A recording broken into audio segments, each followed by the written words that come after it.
আপনার NID card দিয়ে মোট কয়টি সিম কেনা হয়েছে এটা আপনার জানা খুব গুরুত্বপূর্ণ। আপনি ডায়াল করবেন *16001#। তারপর আপনি পাঠিয়ে দিবেন। পাঠিয়ে দেওয়ার পরবর্তীতে আপনার কাছে আপনার আইডি কার্ডের শেষ 4টা ডিজিট চাইবে।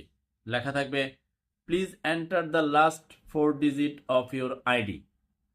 তখন আপনি আপনার আইডি কার্ড দেখবেন, আইডি কার্ড দেখে আপনার 4টা ডিজিট আপনি পাঠিয়ে দিবেন। দিয়ে দিলাম। দিয়ে দেওয়ার পরে খুব ক্লোজ টাইমে আপনার কাছে একটা মেসেজ চলে আসবে এবং ওই মেসেজে আপনি দেখতে পারবেন চলে আসছে। মেসেজে লেখা আছে টোটাল 3 এনআইডি, মানে আমার এনআইডি দেওয়া টোটাল 3টা সিম কেনা হয়েছে। যদি দেখেন যে অপরিচিত, সাথে সাথে আপনার কাজ হচ্ছে